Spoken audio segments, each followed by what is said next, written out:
Welcome back to the Bluegrass in this beautiful July afternoon. My man George and I are out on a big time paddling adventure with our buddy Enzo. And for those of you who haven't seen Enzo before, he is a Beagador. What's a Beagador, you might ask? A Beagador is a deliberate cross between a Labrador Retriever and a Beagle.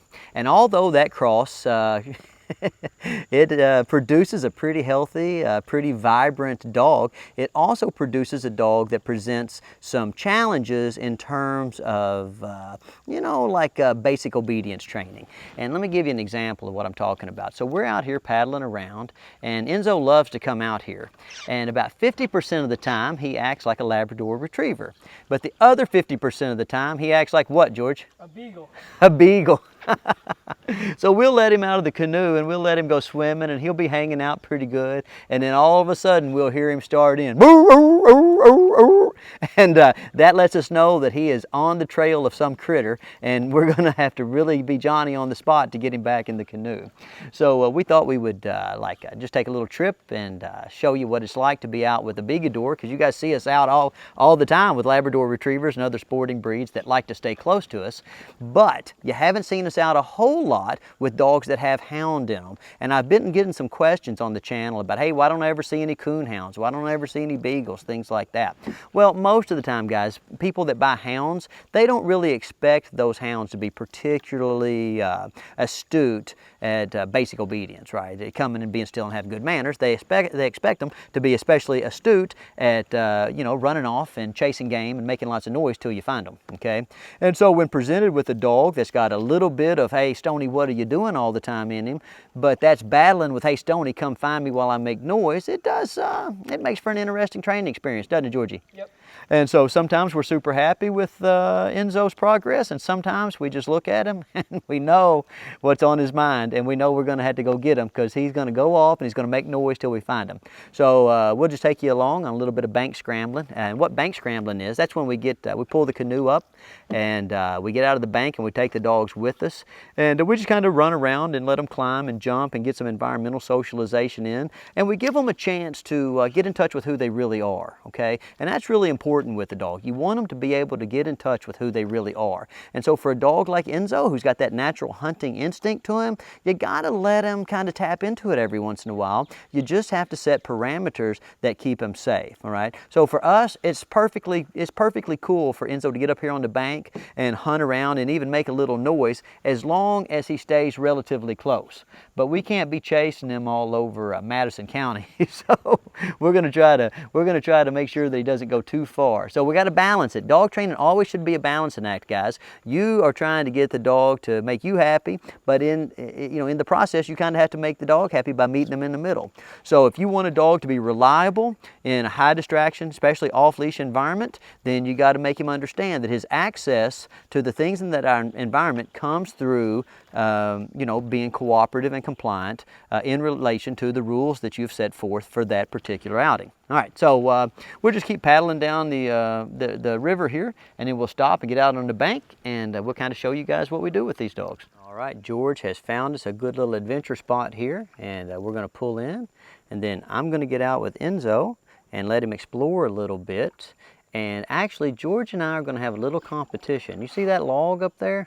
I'm going to see how far out on that log I can walk and whether or not I can influence Enzo to come with me after we get up this bank. And getting up the bank is going to be hard enough, guys, because look, as much fun as adventuring looks, for these suburban dogs that come out here, on dog safari with Uncle Stoney, all this stuff makes them nervous, like when you try to pull into the bank, the paddles hitting the bottom of the canoe's rocking, and it takes them a long time to get really comfortable being in the canoe and getting out and trying to do bank scrambling and log climbing and stuff. So when you watch these videos and you're thinking about doing the same thing as George and Uncle Stoney do, how patient should they be, Georgie?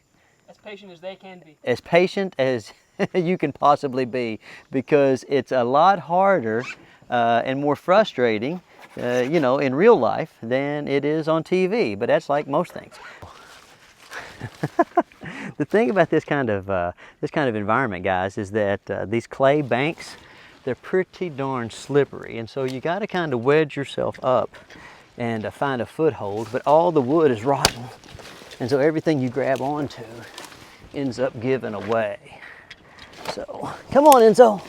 Scramble up that bank. All right, we're pretty close to getting up here, Georgie. I'm gonna let Enzo go. Run like the wind. But be a Labrador and don't run too far. Very nice. Ha! Victory. We've come to one of our favorite adventure spots on the river. Basically, some number of years ago, a big old tree fell over, and now it's just an old dead log that juts out and overhangs the river. It's about 10 or 12 feet off the water. And this is the spot where we test our yard work, okay?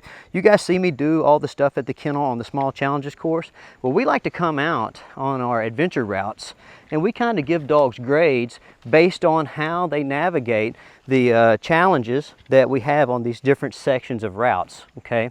Now this is an especially hard challenge because this log, even though it's kind of big around, it's dead, and it literally might fall at any time. Like when I'm sitting up here, if I move even a little bit, all the movement is translated right down this log. And one of these days, my weight will be just a little too much and the log will fall down. But until that day, we're going to be out here partying and having a good time and teaching these dogs to, you know, like have good proprioception and trust us and know that if we're going on an adventure, the adventure's safe as long as they mind their P's and Q's, okay? Now, Georgie, kind of pan over here so they can see how far that sticks up off the water. Okay, and I want you guys to understand what kind of confidence level it takes out of a dog to come all the way out here on this log and hang out with Uncle Stonnie. Because I've done this hundreds of times, but this dog, this is his first time. Now, some of the dogs that come here, they've done it a few times, but this is Enzo's first time, and we've actually never had a dog that did any better than this the first time. Georgie, can you see how high we are off the water? Dang, I mean, I'm really, really impressed with this dog, and that lets us know that number one, you know, our yard work it's been productive, and we've, you know, we've put the work in to be successful. But number two, that Beagle Labrador cross, it obviously has some benefits because, like, not too many dogs can just come out here and have the natural confidence and proprioception to come out here on this, you know, this log way up off the water, and the log's moving and carrying on, transmitting a lot of vibration and feeling like it's gonna fall down at any moment, okay? And look, I'm bouncing on it, and what's Enzo doing? He's hanging out and partying with me, you know? So here, I'll walk out here one more time just so you guys can see me walking out on a bouncy log, and we'll see if we can get Enzo to come all the way out to the far end. Come on, Enzo, can you do it? And now, if he says no, I'm not gonna blame him, you know, because it kind of gets a little sketchy out here. But all in all, that is pretty dang good. I don't think that I've ever seen a dog do better the first time. So now George has jumped up on the log, and he's gonna do his little part. And look, Enzo is literally leading George down the log. That is really amazing. I mean, that's incredible. I wish you guys were out here and you could see in person like how high off the ground that is. I mean, it's pretty far. It's pretty scary, really. But look at that. I mean, that is absolutely amazing. Dang. Wow. Georgie, can you go a little bit farther? Just if you're worried, grab one of those limbs up there. There you go, and walk on out there. And look at this. Hey, a long time ago, guys, we made a video series. A lady had sent a dog up here that was going to do search and rescue work, and she had a little yellow lab, and we used to call it the Labrador because it was the most sure-footed dog that I had ever seen at its age.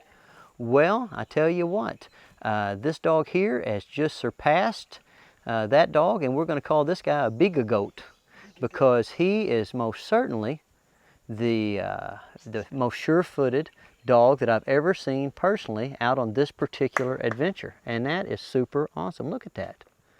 I am so amazed. Georgie, go out there a little farther. Let me go on wide view here.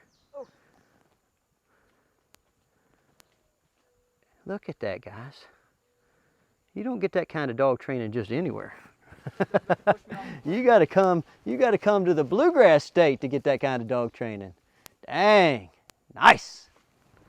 Now we're going to do a fun chase and follow drill. Now the key with the chase and follow drill is to make yourself interesting in the environment, okay? So you see how I hopped up on that log? So then the dog sees me hop up there, then he chases me and follows me. And I'm going to come off the log. Oh, maybe I'll chase and follow him. I'm going to get you, Enzo. I'm going to get you. Very nice. Then I might run away from him a little ways. And then I'll come back. And I'll climb up on the log and make myself interesting, you know? And why do dogs run away from you guys? Not because they don't love you. It's just because they see something else that's more interesting in the environment. So if you'll spend time with them when they're babies, showing them that you're fun and interesting, and you like to be the leader sometimes, oh my gosh, and you like to be the follower sometimes, so it's a give and take relationship, then you'll be surprised at how quickly you can develop good off-leash reliability in high distraction environments just by doing fun stuff like hopping up on a log. Very nice. Okay, Georgie, let's go find another adventure. All right, now George wants a chance to do some chase and follow drills. Okay, Georgie, let's see if George can be as exciting as Uncle Stonnie. Very nice. Very nice. Perfect. Oh my gosh. All right, now work on throw some balance work in there, Georgie. Go down the log. Come on, dude. Perfect. Whoa. Oh, George needs a little work on his own proprioception. Very good. Dang, Enzo made it all the way down the log and all the way back. One more time, Georgie. Oh my gosh, come on, Enzo. Very good. Come on, Enzo. That's perfect. Perfect. Now come towards me. Good. Dang, victory. Good job, Enzo. Well, George, we've had a good adventure session so far. How do you want to end this trip? How about we let Enzo embrace his inner lab and go swimming? Swimming? Yep. Little bit of Labrador embracing? Yep. That sounds good to me. Let's pull up over here to the dock and we'll let him get out and have a good time. All right, now Enzo is on his way to the middle of the Red River to find Georgie. And that is big time progress. Look at this, guys. This is a big adventure zone. Good boy. And it took us a little while to get Enzo to have the confidence to get out in the middle of the river. He was just worried, you know, like he hadn't had a lot of swimming experience. But look at him now. Let me zoom in on him a little bit. Look, he's going all the way over there to the far bank with George. Enzo. Come on, Enzo. Enzo. Let's see if he's going to go all the way. Enzo, come here, buddy. That's okay, George. I think he's made it far enough. Let him come on back. Come on, Enzo. You can do it, buddy. Yeah, that's a pretty good swim. Enzo, you're a good dog. Now he's locomoting. Very nice. I give you all the kind of wide angle view here so you can see how far Enzo is swimming. Very nice. Enzo, you are making one fine adventure dog. Good boy, Enzo. You're a fine animal. Good dog.